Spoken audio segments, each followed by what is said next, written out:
YouTube. Good afternoon. This is Chuck, and it's Friday, December 15th, and about 1:30 in the afternoon or so, and I'm starting a new project today, or I shouldn't say I'm starting it. I'm starting actually to tell you about it.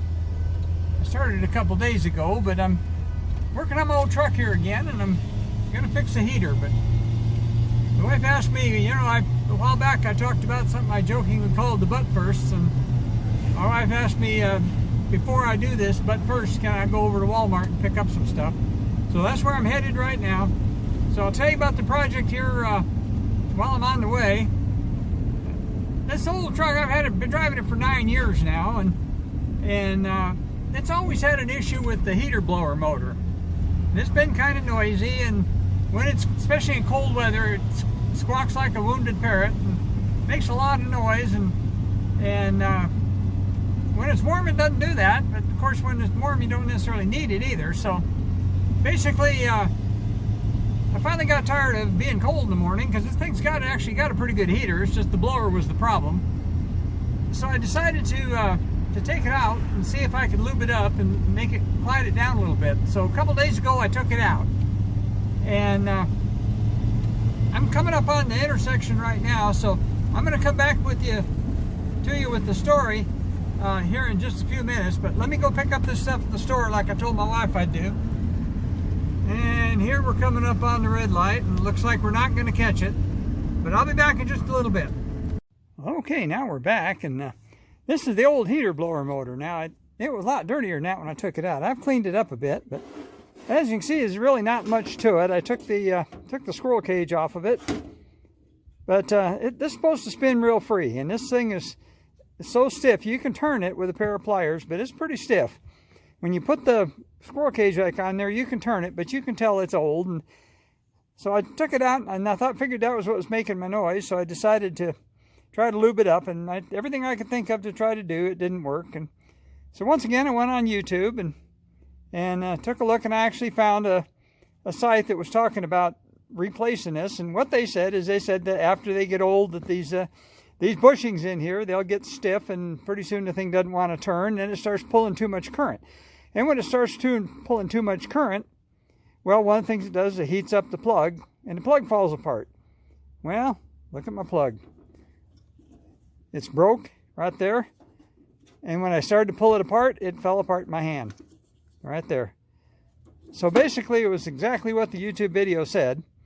And so I went ahead and after I messed with this thing for, a couple hours trying to free it up, I finally gave up and decided the thing is just simply too old. It's probably the original one, been in the truck 31 years, and so I should go ahead and get a new one. So I went in and called my buddies over at Rock Auto, and guess what came in this afternoon? Now, I haven't unboxed it yet. I cut the tape because I couldn't do that with one hand, and this stuff here popped out of the top, but I haven't unboxed it yet, so we'll let you look at it when I look at it. But basically, we're going to go ahead and change that out, and hopefully that'll solve my heater problem. And it's kind of funny, I don't necessarily use a heater all that much, but when it's cold in the morning sometimes, it feels pretty darn good. And as I said, the truck has a good heater in it, but I couldn't use it half the time because the thing made so much noise you couldn't listen to it. But before I unbox this, let me take you over here, and I'll show you where that all comes from. Well, that heater blower is right over there, and I don't know how well you can see that. Get you a little light there.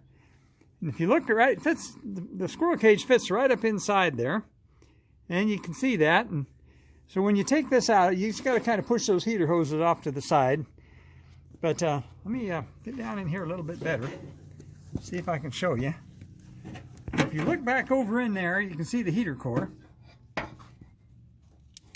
Maybe. You can see it real well. And camera's on the wrong spot in the phone for this. But anyway, the heater core is back up in there, and so a lot of times these things will pull in leaves and stuff from the outside, and so sometimes they get full of leaves. So you got to check when you pull that apart. It's one of the first things you check to see if that's your problem. Well, it turned out that was not my problem.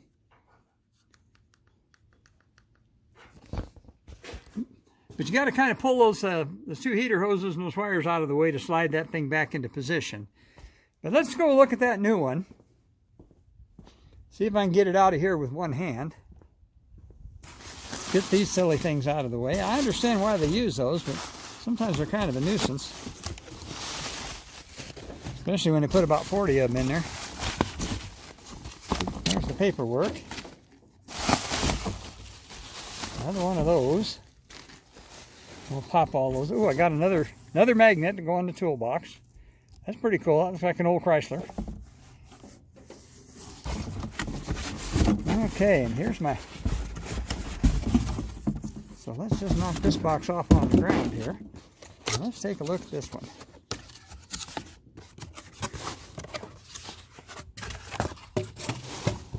Well, the first thing I see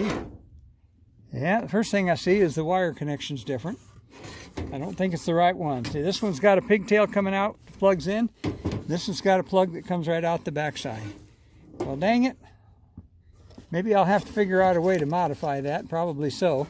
I'll have to see if that'll fit. It comes with a gasket, that's good. It's going to need a new gasket. So we'll have to figure that out and figure out how to modify that. I think I have the right stuff. But you can see the difference. This has got a plug that goes right in here, and this one's got a plug that plugs into something else. So maybe the wiring actually will plug into that. I don't know, maybe so.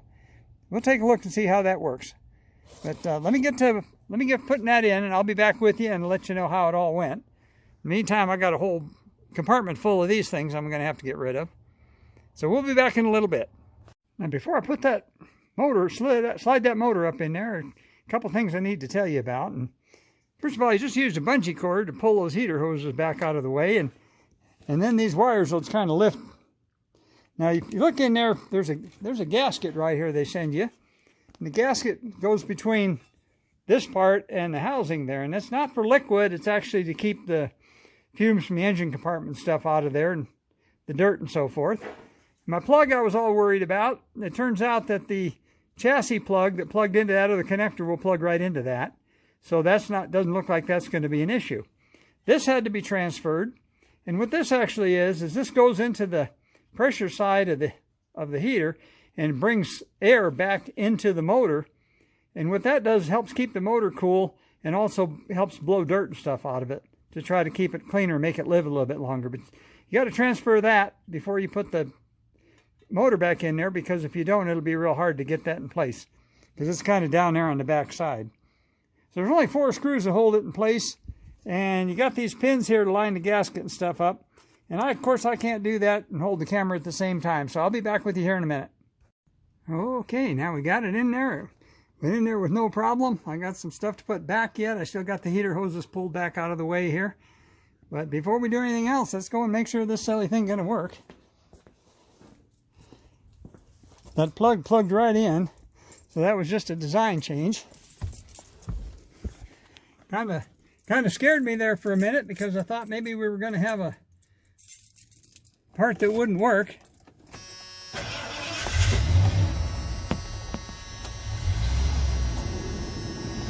Oh, listen to that. You can't even hear it. That's on high, medium, low. That means the resistor's okay. There's a resistor in these sometimes. If your blower motor only run on high, it's not the blower's fault, it's the resistor's fault, and they're fairly easy to change. They're back out there where we were working at. But just as quiet as can be. I can feel the air coming out of it. I think we're good. So let me get back around here so you're not quite as much into the sun as you were. And things surging a little bit, and it does that when you first start it up until it warms up a little. But I think we got the problem solved here. Everything went together real easy, not a problem, only took a few minutes. So like I always tell you, take care of each other, love each other, take care of yourself. And just another project done with the old truck, and we'll be back again with another one here for too long. So right now, I think I'll just spin this around where I can kind of see it and get the button, and I'll tell you, peace out.